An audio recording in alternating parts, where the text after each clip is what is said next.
black bean brownies. These are so easy to make and they're delicious, hearty, satisfying, and you get the added bonus of having beans in your diet in a tasty way. So, here are our ingredients. We have some black beans in our little food processor. I'm going to go ahead and add some cocoa powder. This is 2 tablespoons of cocoa powder. And I'm adding that to 1 can of drained black beans. I got organic. I'm a big organic fan. And then I'm also adding a little bit of, this is walnut butter. You can add peanut butter, almond butter. I really like walnut butter just for the omega-3 fats. We're going to go ahead and add that. I'm also adding a little bit of maple syrup as our sweetener. That's 1/3 cup of maple syrup, and that was 1/4 cup of the walnut butter. Got to add a little bit of leavening to make them rise. So I'm adding, this is a 1/2 teaspoon of baking powder, a 1/4 teaspoon of baking soda. I love how everything just goes right in your little mini food processor, so it's less cleanup. And then I've got some flax seeds. This is 1 tablespoon of ground flax seeds. That helps to bind it. I'm going to add 2 tablespoons of some rolled oats. You can either use the old-fashioned rolled oats or these are the quick cooking rolled oats. And then a little bit of sea salt. This is a 1/4 teaspoon of sea salt. Maybe a little touch more. And here's some vanilla. This is a 1/2 teaspoon of vanilla. Now I'm just making a little mini batch that's going to fit nicely in my 8x8 baking dish, but if you really love these brownies, you can always double it and use a bigger pan. Okay, let's go ahead and blend them up. You can try to get a super smooth consistency if you like. Of course, if you're using the rolled oats, there's going to be a little bit of texture in there. I kind of like that. So now we're going to transfer it to our baking pan.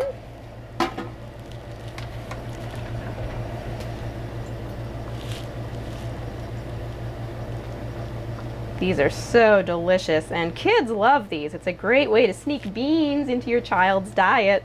They'll never even know there's beans in there. Okay.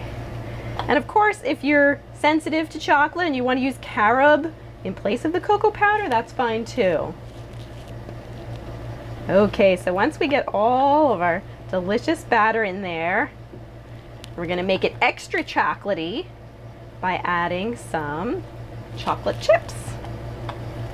I'm getting every last morsel of batter in there. We don't want to waste a drop. Okay, and you just sort of spread it out in your pan. And I grease this pan with a little bit of coconut oil. Okay. Then we go ahead and take, gotta taste the batter. Delicious. We're going to take our chocolate chips. This is a 1/2 cup of non-dairy chocolate chips, and I'm just going to sprinkle those on the top. And you can just take your hand and sort of press them lightly into the batter. And now we're going to bake them at 350 for about 25 minutes.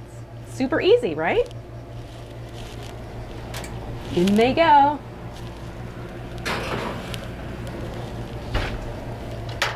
If you're like me, you need to set a timer so you don't forget.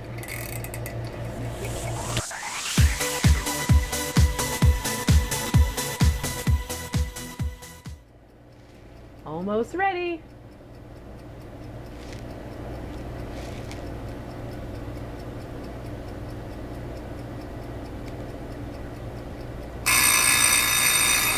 Yes.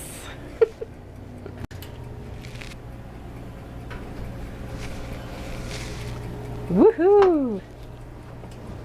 Oh my goodness. These look amazing. It's going to take every ounce of self-discipline to not just dive into these with a spoon, but I'm going to let them cool. Once they're cool, I'll cut them into little squares, and then I'll dive in. Enjoy making your own bean brownies.